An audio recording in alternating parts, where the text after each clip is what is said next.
Hey everybody, and welcome to this week's edition of a double feature. This week, being classic, we're taking a look at a very classic film, not just in the film community, but a very classic tale from the Bible. The film we're taking a look at this week is The Ten Commandments. Came out in 1954, or 56, right? Yeah, okay. And stars our main man, Charlton Heston, yes, as Moses. So, I want to start this conversation by having a conversation about freedom with you. So, I will admit that I did thoroughly enjoy your review. However, I agree with you that if we take him at face value, if we take the director at face value in his opening remarks, that this is a film about whether man can be ruled by God or man can be ruled by other men.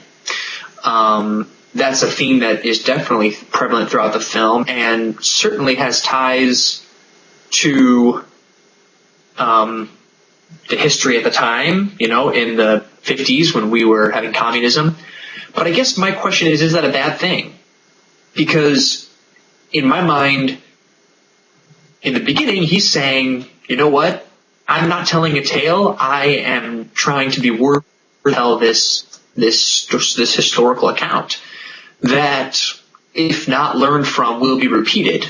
Or I know he doesn't say that, but we know that history is doomed to repeat itself if we don't learn anything. And so I felt like, well, yes, we can take him at face value. I also think there is that underlying tone of, well, these are timeless themes, and regardless of then, now, future, we're always going to be dealing with themes like freedom and religion. So I don't necessarily see it as a bad thing that he's sort of intermixing all this with an old tale plus current themes. No, I don't think it's a bad thing. I just think the film itself has attention to what freedom is that the director, at least at the beginning, and the narrator throughout the film fail to recognize. He comes out unabashedly and says, this is the story of freedom, about, people leaving the power of other men. But several times throughout the film, that is questioned. And I think especially at the very end, it's questioned a great deal.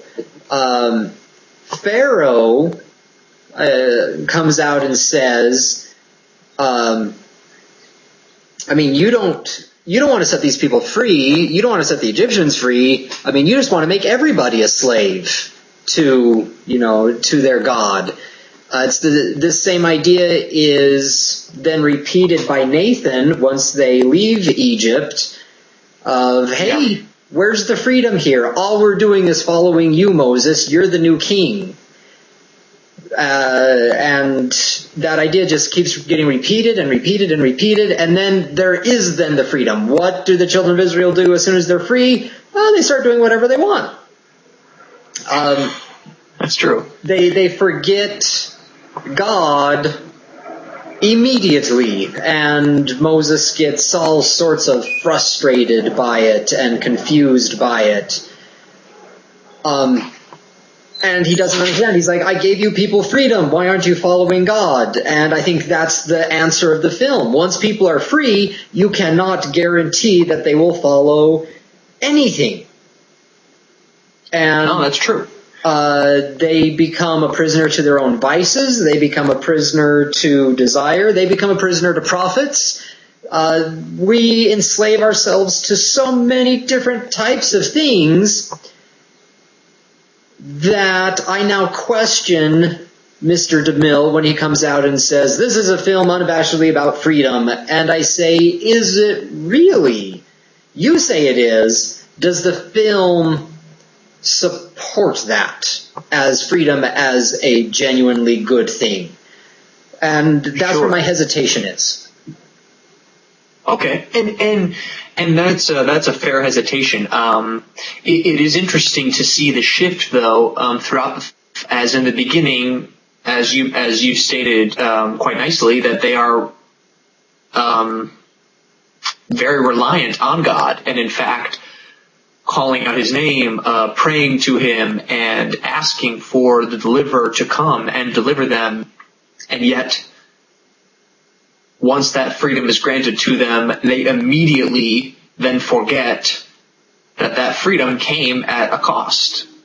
Maybe not them specifically, but that freedom came at a cost to maybe Moses, maybe the relationship between Moses and his wife, maybe the relationship between Moses and his adopted mother, Moses and his, I don't know how good of friends they were. I don't know how good of friends he was with Pharaoh, but you get my point. I mean, I think that's the hard part for me, is seeing that, yes, this movie does talk about timeless themes, and one of those freedoms, I think, we seem to only care about ourselves when we're in trouble. And then as soon as we get that freedom from that trouble, as soon as somebody comes and helps us, we immediately forget the cost of that freedom, and therefore, I think there is a subtext to this film about remembering the cost of freedom and how that needs to almost run our lives. I mean, not run it, but it's a good reminder to us at what that was. And I think that's why in the end of the film, when the narrator's saying, once all those people who rebelled died off, then they were allowed to enter this land of milk and honey. And I think, those people weren't allowed to receive this land of milk and honey because they forgot the price of freedom. They forgot what that meant. They forgot all about all the things they had to go through to get there.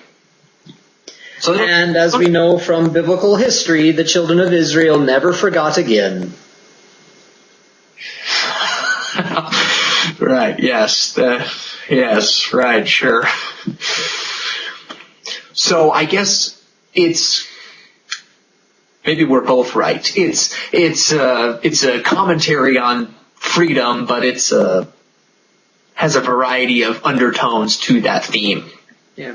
And I just thought that was so odd. Okay, so it's been years since I've seen this film. And I did not remember Cecil B. DeMille standing up at the very beginning to give that little spiel. And I've been racking my head ever since if I can think of another movie that does it, where before the movie even starts, the director stands up and says, this is what the movie's about, this is the theme I'm exploring, this is what I want you to look for, this is why I'm doing it, here's how long it is, enjoy. And it's so odd to me that the director would give that blatant of, for lack of a better word, authorial intent to the film, that really I can only look at him to say he's, one, trying to justify him making a Bible film in a secular society, saying this is why it matters to people, or two, he's pulling like an Alfred Hitchcock on the beginning of his TV shows. He'll do a little cloak and dagger. He'll point to something and say, this picture has great significance in this episode, and the entire episode doesn't talk about the picture at all. And he's just redirecting. I really don't know how to interpret this thing from DeMille. I really don't, and maybe this is just me, I don't want to read it straightforward. I don't want to take him at his word just because it's so bizarre. Sure. I will admit I was taken back. I had forgotten about that as well, and so I was taken back. I was like, I must have maybe a special edition or something. That's what I thought first. I thought, I have some special edition recut DVD or something. But I will admit, though, it was the thing that I suppose I enjoyed about that that intro is him sort of laying the groundwork for us to then, because I really feel like this film, more than anything else, is one of those films where, again, we show a story, it's got lots of interesting questions, it's got lots of interesting things to talk about, and yet that's just it. We just talk about it. There's no real definitive resolution. And even in the end, when Moses is like, I can't go with you, I must be alone, his wife's like, okay, bye. And everyone's like, okay, bye. And you're like, wait, what? This is the weirdest ending. But I don't think it was meant, I don't know. I mean, it's meant to tell the story as accurately as they could with the details they had from the Bible and all these various historians that they quote in the beginning. But again, I think he's sort of opening a dialogue by his little opening spiel. He's saying it's about freedom and can man be this, can man be this, and there's a battle going on. It's the same battle we have today. With communism. What are you going to do about it? What are you going to do about it? I mean, what? And so I guess I really, after the film concluded and I went back and I kind of rewatched that opening segment, I actually really loved that opening segment because it just triggers dialogue. I feel like that's the thing about modern cinema that I don't know I like as much. I feel like we're almost too ambiguous for the sake of being artsy, that then people are like, well, I don't really know what was going on. I don't really know what I just watched. Whereas this film was not as subtle about it. It was very straightforward in saying, this is what we're trying to accomplish, so let's talk about it. And then it sparks, hopefully, discussion. All right, well, that concludes our discussion for today, but let us know what you think. What do you think this film is really about? Is it about freedom, or is it about something else? Let us know in the comments section below. As always, you can tune in a couple of days. We will be releasing reviews for the next film. But until next week, watch good movies.